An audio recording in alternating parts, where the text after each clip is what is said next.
ടെക്സ്റ്റൈൽസിൽ മഹേഷിന്റെ കള്ളത്തരങ്ങൾ കണ്ടുപിടിക്കുന്ന നന്ദന. നന്ദന മഹേഷിനെ ചോദ്യം ചെയ്യുന്നു. നന്ദന തന്റെ കള്ളത്തരം കണ്ടുപിടിച്ചതായി കാർത്തികയെയും യതീന്ദ്രനെയും വിളിച്ചു പറയുന്ന മഹേഷ് കരുതിക്കൂട്ടിയ പ്ലാനിങ്ങിൽ നന്ദനയെ ഭീഷണിപ്പെടുത്തുന്ന യൂണിയൻകാർ എന്ന് അവകാശപ്പെടുന്നവർ. നന്ദന വരുന്നതും നോക്കി ആകാംക്ഷയോടെ യതീന്ദ്രനും കാർത്തികയും. യതീന്ദ്രന്റെയും കാർത്തികയുടെയും സംസാരത്തിൽ നന്ദനയ്ക്ക് സംശയം. നന്ദന തനിക്കുണ്ടായ അനുഭവങ്ങൾ ഉദയനോട് പറയുന്നു. ഇനി തുടർന്ന് കാണുക. ആ മഹേഷിന് എന്തെങ്കിലും പൊളിറ്റിക്കൽ ബാക്ക്ഗ്രൗണ്ട് ഉള്ളതായി അറിയോ? ഞാൻ ശ്രദ്ധിച്ചിട്ടില്ല ഇതുവരെ.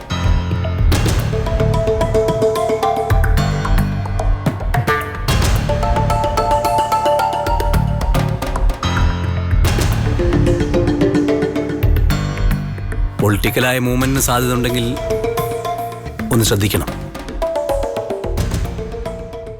മൂർച്ചയുള്ള കത്തി പോലെയാണ് പലപ്പോഴും നമ്മുടെ രാഷ്ട്രീയം. മാമ്പഴം മുറിച്ചു കഴിക്കാനും ഒരാളെ വകവരുത്താനും കത്തി ഉപയോഗിക്കാം. കുഴപ്പം കത്തിയുടേതോ അതോ അത് കൈകാര്യം ചെയ്യുന്ന ആളുടേതോ? ചർച്ച ചെയ്യേണ്ട വിഷയം. ഇന്നത്തെ സംഭവങ്ങളെ തുടർച്ചയോടെ ചേർത്ത് വെച്ച് നോക്കിയപ്പോ ഞാൻ എത്തിയ ഒരു നിഗമനമുണ്ട്. ഞാൻ ടെക്സ്റ്റൈൽസിൽ നിന്ന് സാരി സെക്ഷനിലെ ഒരു ക്രമക്കേട് കണ്ടുപിടിക്കുന്നു. മഹേഷിനെ ചോദ്യം ചെയ്യുന്നു.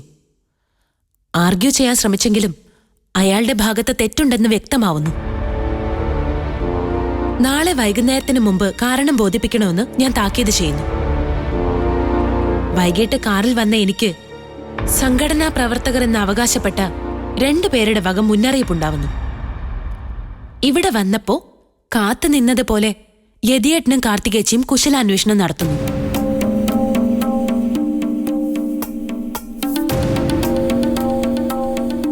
തന്റെ നിഗമനം എന്താണെന്ന് മനസ്സിലായി? ചിലപ്പോ എന്റെ തോന്നലാവാം. ആയിക്കോട്ടെ, നമ്മളൊരു മുൻകരുതൽ എടുക്കുന്നത് നല്ലതാ. ഞാൻ CI സജികുമാറിനൊന്ന് വിളിക്കട്ടെ, വിവരം കയ്യോടെ അറിയിക്കാം. താൻ ഫ്രഷായി താഴേക്കല്ലേ, എന്നിട്ട് നല്ലൊരു ചായ എടുക്ക്.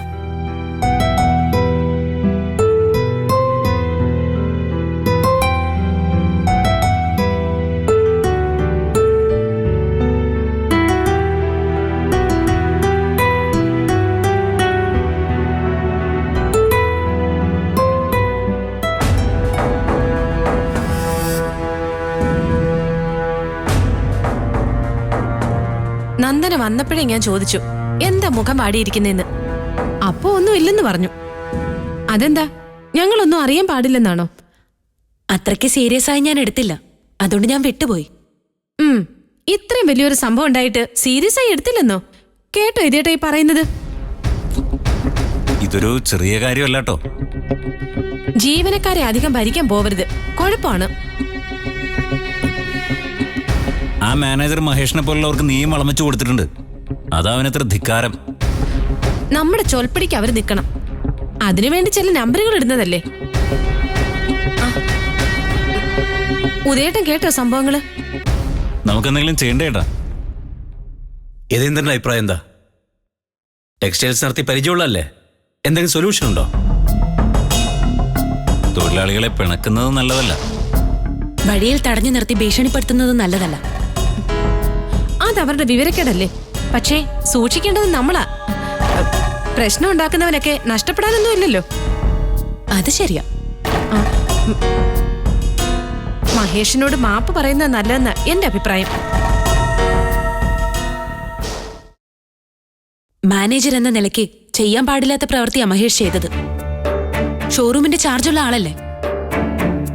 മറ്റ് സ്റ്റാഫിനെ വാച്ച് ചെയ്യേണ്ട മാനേജർ തന്നെ കുഴപ്പം കാണിക്കാന്ന് വെച്ചാ വിളവ് തിന്നുന്ന വേലി പൊളിച്ചു കളയണം. അല്ലെങ്കിൽ ഭാവിയിൽ കൂടുതൽ ബുദ്ധിമുട്ടാവും. മഹേഷിനെ പിരിച്ചുവിടണമെന്നാണോ പറയുന്നത്? വാണിംഗ് കൊണ്ട് രക്ഷയില്ലെങ്കിൽ അങ്ങനെ ചെയ്യേണ്ടി വരും.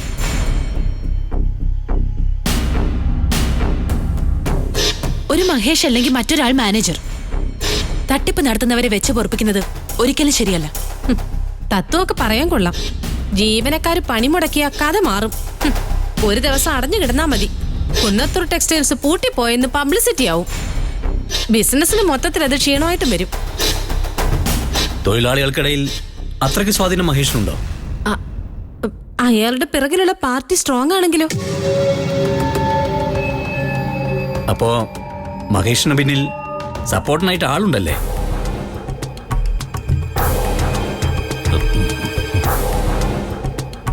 അതാരാന്നറിയോ? എങ്കിൽ അവരെ ഹാൻഡിൽ ചെയ്താൽ മതിയല്ലോ. പാർട്ടിന്ന് വെച്ചാ രാഷ്ട്രീയ പാർട്ടിന്ന് ഞാൻ ഉദ്ദേശിച്ചത്. അതെ അതെ.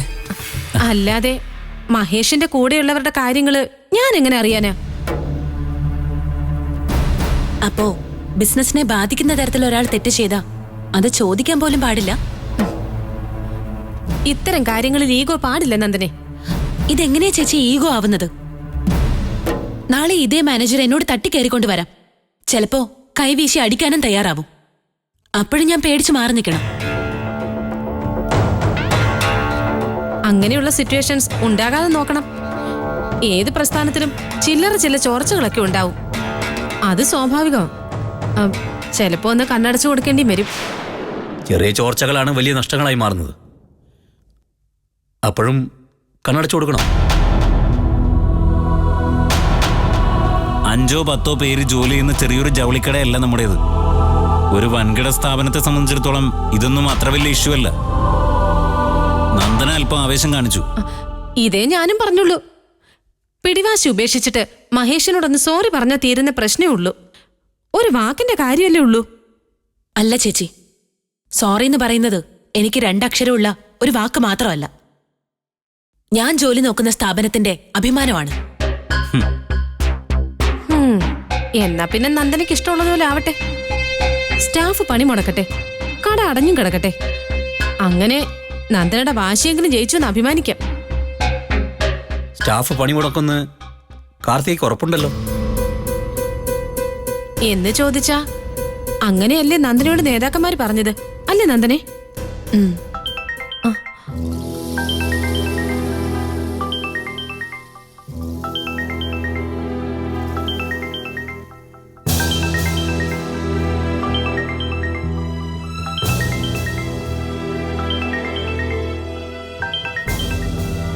ഹലോ, ഞാനാ മേഡം, മറ്റേ പ്രശ്നത്തിൽ ഇടപെട്ട party. Hello hello hello hello hello, ഒന്നും കേൾക്കുന്നില്ല. ഹലോ, റേഞ്ച് കുറവാന്ന് തോന്നുന്നു. ഹലോ,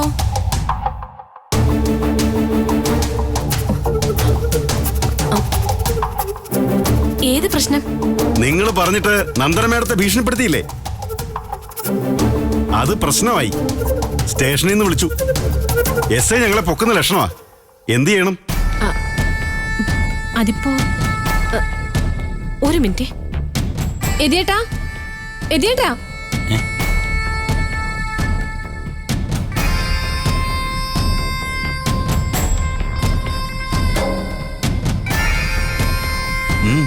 എന്തേ? ഹലോ, എന്താ പ്രശ്നം? SI പിടികൂടുന്ന ലക്ഷണമാ സാറേ. ഞങ്ങൾ എന്താ ചെയ്യണ്ടേ? ആരാ സംസാരിക്കുന്നത്? മനസ്സിലായില്ലല്ലോ. അത് പിന്നെ സാറേ, നിങ്ങൾ ആരാന്ന് പറയൂ. ഓഹോ, അത് ശരി. നമ്പർ ഇടുകയാണോ? പണിയാകുവേ. ഓരോ കുഴപ്പത്തിൽ ചെന്ന് ചാടിയിട്ട് എന്തിനാ ബാക്കിയുള്ളവർ വിളിക്കുന്നത്? നിങ്ങൾ ആരാണെന്ന് പോലും എനിക്കറിയില്ല. നിങ്ങൾ ആരാണെന്ന് എനിക്കിപ്പോ ശരിക്കും മനസ്സിലായി. സാറേ, വീട്ടിൽ നിന്ന് പുറത്തിറങ്ങുവേ, അന്നേരം കാണാം. ശരി.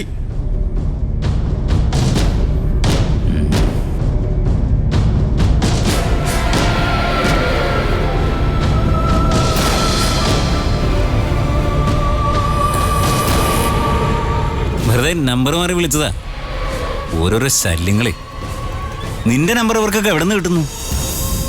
എന്നാ വിളിച്ചേ.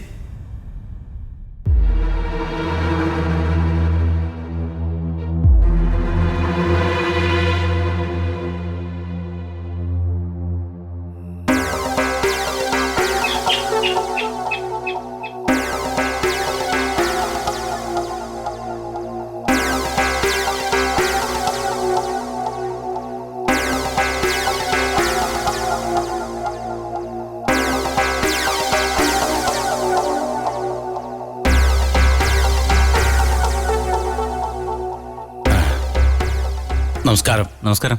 ആരാ? ഞാൻ ചന്ദ്രപ്പൻ, ആർ ചന്ദ്രപ്പൻ, RC എന്ന് പറയും. എന്താ കാര്യം?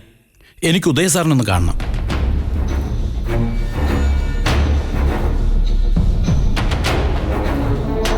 ഉദയ സാറില്ലേ? എന്താ കാര്യം? RC വന്നു എന്ന് പറഞ്ഞാൽ മതി. ആ, നമസ്കാരം സാറേ. നമസ്കാരം. നമ്മൾ തമ്മിൽ ഇടപെട്ടിട്ടില്ല. എൻ്റെ പേര് ആർ ചന്ദ്രപ്പൻ, RC എന്ന് വിളിക്കും. തൊഴിലാളി യൂണിയനിൽ പ്രവർത്തിക്കുന്നു. കേട്ടിട്ടുണ്ട്. ഇരിക്കണം. ഇരിക്കാനുള്ള സമയമൊന്നുമില്ല. വന്ന കാര്യം പറഞ്ഞിട്ട് പെട്ടെന്ന് ഞാനങ്ങ് പോയിക്കോളാം. സർക്കിൾ ഇൻസ്പെക്ടർ സജികുമാർ സാർ എന്നെ വിളിച്ചിരുന്നു. നിങ്ങൾ തമ്മിൽ സംസാരിച്ചു എന്ന് എന്നോട് പറഞ്ഞു. ഉദയ സാറിനെ പോയി കാണാനും പറഞ്ഞു.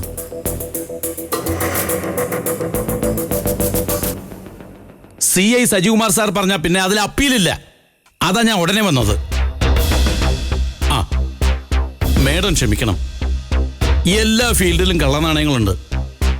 നിങ്ങൾ വഴിയിൽ തടഞ്ഞു നിർത്തിയത് തൊഴിലാളി സംഘടനയിൽപ്പെട്ടവരല്ല. അവർക്ക് ഇവിടുത്തെ ഒരു പാർട്ടിയായിട്ടും ബന്ധമില്ല.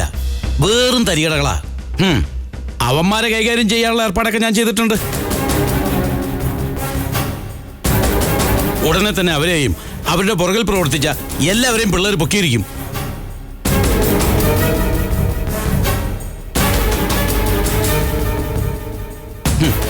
നിങ്ങൾ ധൈര്യമായിരിക്കണം സാറേ. കടയിൽ ഒരാളും പണിമുടക്കുന്ന പ്രശ്നമില്ല. അല്ല, അഥവാ ആരെങ്കിലും പ്രശ്നം ഉണ്ടാക്കാൻ വന്നാലോ?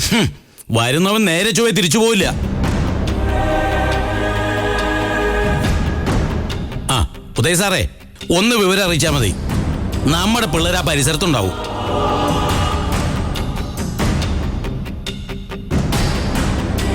ഇങ്ങോട്ട് അഭ്യാസം എടുക്കാൻ വരുന്ന മുതലാളിമാരെ ഞങ്ങൾ ചിലപ്പോൾ ചൊറിഞ്ഞു വരും. ഒരു പ്രസ്ഥാനമാകുമ്പോൾ അതൊക്കെ പതിവാ. മര്യാദയ്ക്കാണെങ്കിൽ അതിലും മര്യാദക്കാരാണ് തൊഴിലാളികൾ.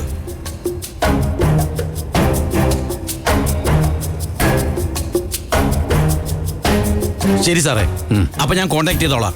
ആ, CI സാറിനൊന്ന് വിളിച്ച് പറഞ്ഞേക്കണേ ഞാൻ വന്ന കാര്യം. പറയാം. ആ, അപ്പൊ ശരി.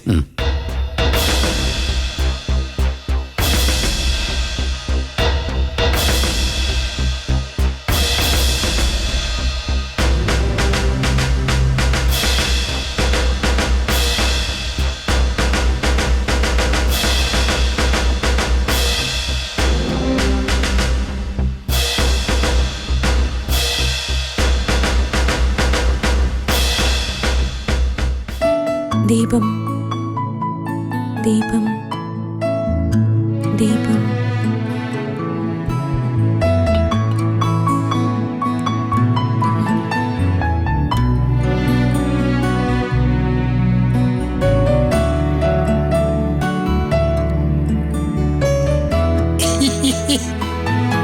അമ്മേ അമ്മേ ദേവി മഹാമായേ കാത്തുരക്ഷിക്കണേ. ദൂരെന്ന് വന്നപ്പോ ഞാൻ വിചാരിച്ചു 2 വിളക്കാ ഉമ്മറത്തെന്ന്. അടുത്ത് വന്നപ്പോഴല്ലയോ മനസ്സിലായത്, ഒന്ന് നിലവിളക്ക്, ഒന്ന് മോൾ വിളക്ക്. നല്ല ദീപപ്രഭയുണ്ട് ഷീലമോക്ക്. ഷീലയെന്നല്ല, ലൈലമോക്ക് ലൈലമോക്ക്. മുഖലക്ഷണം കണ്ടിട്ട് ലക്ഷ്മി എന്നായിരുന്നു പേരിടേണ്ടത്. നമുക്ക് ഈ പേരൊന്ന് മാറ്റി പിടിച്ചാലോ? ലക്ഷ്മി പനക്കൽ. നല്ല കിളിമണി പോലുള്ള പേരാ. എനിക്ക് ഈ പേര് മതി. ലൈല മതി, ഇത് മതി. ലൈല നല്ല പേരാ. ആട്ടെ, സുമിത്ര എവിടെ? അമ്മ അമ്പലത്തിൽ പോയി. ദീപാരാധന കഴിഞ്ഞേ വരൂ. നല്ല കാര്യം. അല്ല, അങ്ങനെങ്കിലും ആ മനസ്സിനിത്തിരി തെളിച്ചം വരട്ടെ. ആ, മക്കളിരി, ഞാനും ഇരിക്കാം. ഞാനിവിടെ നിന്നോളാം. എന്നാ ഞാനും നിന്നോളാം. നീയോ നല്ല വിനയമുള്ള കൊച്ച്. പക്ഷെ വന്ന് പെട്ടതോ മനുഷ്യന്റെ കയ്യിലായിപ്പോയി. വാനരന്റെ കൈ പുഷ്പഹാരം കിട്ടിയ പോലെ. മനസ്സിലായില്ലയോ? അതായത് കൊരങ്ങന്റെ കൈ പൂമാല കിട്ടിയ പോലെ എന്ന് പറയും. ലൈല മോളെ, ഞാൻ പറയുമ്പം പറയുവാന്ന് പറയും, എന്നാലും പറയാതിരിക്കാൻ പറ്റത്തില്ല. അമ്മായിയമ്മയെ പറ്റി മരുമോട് അഭിപ്രായം എന്തുവാ? എനിക്ക് നല്ല അഭിപ്രായം. പെശകി, അവിടെ പെശകി. ഈ സുമിത്ര ഇല്ലയോ, ആള് മഹാമൂശട്ടെയാ. പുറമേ പൗർണമി, അകമേ അമാവാസി. ഞാൻ ചായ എടുക്കാം. ചായയൊക്കെ അവിടെ നിക്കട്ടെ. അഴകുള്ള ചക്കയിൽ ചൊളയില്ലെന്ന് കേട്ടിട്ടില്ലയോ? സുമിത്രയ്ക്ക് പുറം പകിട്ടേ ഉള്ളൂ, മനോഗുണമില്ല. മറ്റേ കൊച്ചില്ലയോ നന്ദന, ഓ അതിനെ ഒരുപാട് ഉപദ്രവിച്ചിട്ടുണ്ട്. താണ്ടേ ഈ തറയിലാസകലോ അതിന്റെ കണ്ണീര് വീണ് നനഞ്ഞിട്ടുണ്ട്. പീഡന പരമ്പരയല്ലായിരുന്നോ? ഒരുതരം റാഗിങ് മെന്റാലിറ്റിയാ സുമിത്രയ്ക്ക്. സൂക്ഷിക്കണം കേട്ടോ. എനിക്കിതുവരെ അങ്ങനെ തോന്നിയിട്ടില്ല. ഇതുവരെ തോന്നിയിട്ടില്ല, ഇനി തോന്നിക്കോളും. സമയം കിടക്കുമല്ലയോ? ദേ, പണമാണ് സുമിത്രയുടെ ദൈവം. പണമുള്ളിടത്ത് പുള്ളിക്കാരി സാഷ്ടാംഗ പ്രണാമം നടത്തും. മക്കളോട് സുമിത്ര സാമ്പത്തിക വിഷയം വല്ലതും സംസാരിച്ചോ?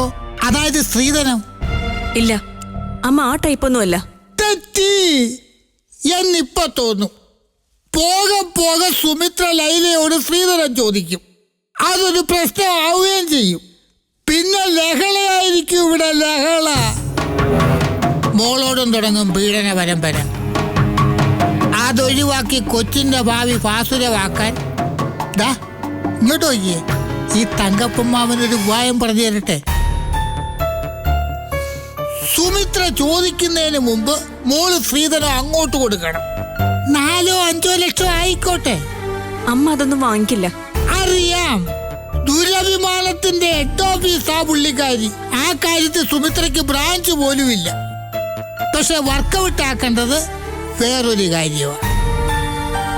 സുമിത്രയോട് പറയണം, അമ്മേ ഈ തുക അമ്മയ്ക്കുള്ളതല്ല, അനില ചേച്ചിക്കുള്ളതാണ്. അതായത് സുമിത്രയുടെ മോക്ക്, മനീഷിന്റെ പെങ്ങക്ക്, ഇങ്ങോട്ട് മോടെ നാത്തൂന്. അന്നേരം സുമിത്ര ഗൗരവത്തിലൊരു നോട്ടം നോക്കും. ദാ ഇങ്ങനെ. ആ ലുക്കിന്റെ ചൂടാറും മുമ്പ് മോള് പറയണം, അനിലേച്ചിക്ക് സ്ത്രീധനം കൊടുക്കണ്ടേ, ഇതങ്ങ് എടുത്തോളൂ അമ്മേന്ന്. അത് കേൾക്കുമ്പോ സുമിത്രയൊന്ന് ആലോചിക്കാൻ സമയമെടുക്കും. എങ്ങനെ? ഇങ്ങനെ. ആ ഗ്യാപ്പിൽ മോളി മാമനൊരു മിസ്കാൾ അടിക്കണം. പിറ്റേന്ന് ഞാനും രാജേഷൂടെ രാവിലെ നിങ്ങി വരും. അനിലേക്കുള്ള സ്ത്രീധനം കൈപ്പറ്റും. എല്ലാം സോൾവ് ആവും. മോക്ക് ഇവിടെ സസുഖം വാഴാം, അനിലേക്ക് അവിടെയും സസുഖം വാഴാം. ചുരുക്കത്തിൽ സുമിത്രയുടെ മുമ്പിൽ 2 പ്രശ്നങ്ങൾക്ക് ഒറ്റയടിക്ക് പരിഹാരം. അതായത് ഒരു പക്ഷിക്ക് 2 വെടി. എങ്ങനുണ്ട് ഐഡിയ? അതൊന്നും ശരിയാവില്ല. ഇങ്ങനെ അറുത്തു മുറിച്ച് പറയാതെ മോളെ. ശരിയാവും, ഒന്ന് ട്രൈ ചെയ്. ഇല്ലെങ്കിൽ സുമിത്ര മോളോടും തുടങ്ങും പീഡന പരമ്പര. അമ്മ വരുന്നുണ്ട്. ഭഗവാനെ കാത്തു രക്ഷിക്കണേ. സുമിത്ര വരാൻ താമസിക്കുന്നല്ലോ എന്ന് ഞാൻ പറയുമായിരുന്നു. തോർച്ചുമായിട്ട് അമ്പലത്തിലോട്ട് ഇറങ്ങാൻ തുടങ്ങുമായിരുന്നു, ഇല്ലയോ മോളെ? എന്താ ഈ സമയത്ത് വന്നത്? രാവിലെ വീട്ടിൽ നിന്ന് തിരിച്ചതാ സുമിത്രേ. പല പ്രോഗ്രാം ഉണ്ടായിരുന്നു. സുമിത്രയ്ക്ക് ടെൻഷൻ ആവണ്ട, ഞാൻ ദാ ഇറങ്ങുക. രാത്രിയിലത്തെ വണ്ടിക്ക് കയറിയ നേരം വെളുക്കുന്നതിന് മുമ്പേ അങ്ങ് വീട്ടിലെത്താം. അതാ നല്ലത്. സുമിത്രയെ കുറിച്ച് ഞാൻ മരുമോക്ക് ഏകദേശ രൂപം വരച്ചു കൊടുത്തിട്ടുണ്ട്. സ്നേഹമയ്യായ അമ്മയാന്ന് ഞാൻ പറഞ്ഞപ്പം ലൈലമോള് പറയുവാ, അതെനിക്കറിയാം ബാബാന്ന്, ഇല്ലയോ മോളെ? ഇതുവഴി വന്നപ്പോ ഒന്ന് കേറിയെന്നേ ഉള്ളു. ഞാൻ പോയേക്കാം. മനീഷിനെ കണ്ടില്ലല്ലോ, ഇതുവരെ വന്നില്ലയോ? ഇന്നലെ സന്ധ്യക്ക് ഇതേ സമയത്ത് മനീഷുണ്ട്, എടുത്തടിച്ചതുപോലെ ഞങ്ങളുടെ വീട്ടിന്റെ മുമ്പിൽ നിൽക്കുന്നു. മനീഷോ? ആ വന്നു, അപ്പോഴേ പോവുകയും ചെയ്തു. രാജേഷിനോട് ഒരു 500 രൂപ കൈവായ്പ മേടിച്ചോണ്ടാ പോയെ. അനിലയുടെ ആങ്ങളെ ആദ്യമായിട്ടാ വീട്ടിൽ വരുന്നത്. ലക്ഷ്മണൻ മോനൊരു 1/4 കിലോ മുന്തിരിങ്ങ പോലും കൊണ്ടുവന്നില്ല. 500 പോയുള്ളൂ, അത്ര ആശ്വാസം. മനീഷ് അമ്പലപ്പുഴ അമ്പലത്തിൽ പോവാന്നാണല്ലോ പറഞ്ഞത്. അമ്പലപ്പുഴ പാൽപ്പായസം കുടിക്കാനായിരിക്കും ഇല്ലയോ സുമിത്രേ? 500 രൂപ ഉണ്ടല്ലോ, ഇഷ്ടം പോലെ കുടിച്ചുകൂടായോ? ലൈല മോളെ, സുമിത്രയെ പറ്റി ഞാൻ പൊക്കി പറഞ്ഞ ഒന്നും മോളെ അമ്മയോട് പറയല്ലേ, സോപ്പിട്ടാന്ന് വിചാരിക്കും. എന്നാ പിന്നെ രാത്രി യാത്രയില്ല. എല്ലാവർക്കും ഗുഡ് നൈറ്റ്, ഗുഡ് നൈറ്റ്. ഇവിടെങ്ങും ഇല്ലാഞ്ഞിട്ട് അവൻ നാട് നീളെ തെണ്ടാൻ തുടങ്ങി. മനീഷേട്ടൻ എവിടെ പോയതാവോ അമ്മേ? എന്നോടാ ചോദിക്കുന്നേ? നന്നാക്കാൻ വന്നല്ലേ നീ? എന്നിട്ടിപ്പോ മുമ്പത്തേലും വഷളായി. പോലീസുകാർ വരെ വന്നു തുടങ്ങി. എന്തൊരു നാണക്കേടാ ഭഗവാനെ. ഞാൻ എന്ത് ചെയ്തമ്മേ? ഒന്നും ചെയ്തില്ല, അല്ല എന്റെ തെറ്റാ.